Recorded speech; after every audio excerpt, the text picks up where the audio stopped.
Hello, আসসালামু আলাইকুম। আজকে একটা ইউনিক রান্না নিয়ে হাজির হলাম।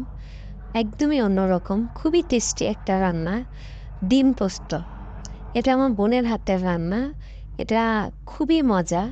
সেজন্যই আপনাদের সাথে শেয়ার করলাম। ১ম এ মসলাটা পেঁয়াজ আর টমেটো ব্লেন্ড করে তেলের উপরে ভালোমতো কষাতে হবে। এখানে মসলাও খুব কম লাগে। সামান্য একটু রসুন বাটা দেয়া হয়েছে। তারপরে জিরা গুঁড়া দিয়ে ভালোমতো কষাতে হবে। কষানো হয়ে গেলে তখন একটু পানি দিতে হবে যাতে আবার আরো ভালোমতো কষানো হয়। আর পোস্তটা নিয়ে নেওয়া হয়েছে এখন। পোস্তর সাথে কাঁচামরিচ ব্লেন্ড করে দেওয়া হবে। পোস্তটা যেহেতু একটু সাদা, সাদা সেহেতু এখানে হলুদ দেওয়া হয় না। আমরা দেই না আরকি। আর এই যে কাঁচামরিচ যেহেতু এটা ডিম পোস্ত, ডিম আগে থেকে ভেজে তুলে রাখা হয়েছে।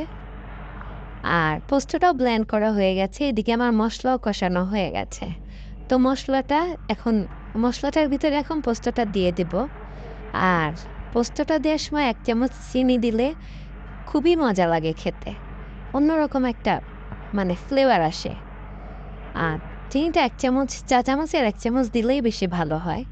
তো এই যে পোস্ত দেয়া হচ্ছে, পোস্তটা দিয়ে একটু আবার কষিয়ে নিয়ে তারপরে পানি দিতে হবে। এইভাবে সেমভাবে রান্না করে দেখবেন, অনেক মজা লাগবে। একবার খেলে আপনাদের আরেকবার খেতে ইচ্ছা হবে। এবং আপনারা যদি এভাবে রান্না করেন আমাকে কমেন্ট করে জানাবেন প্লিজ। আর আমার রান্না যদি ভালো লাগে একটা লাইক আর শেয়ার করে দিবেন। এই তো হয়ে গেছে। এখন পানি দিয়ে দেয়া হবে। পানি দিয়ে এই যে ডিমগুলো দিয়ে একটু কিছুক্ষণ রাখতে হবে। তাহলে ডিমগুলো মসলাটা টেনে নেবে। তখন শুধু ডিম খেতেও অনেক মজা লাগে। রান্নাটা একদমই অন্যরকম।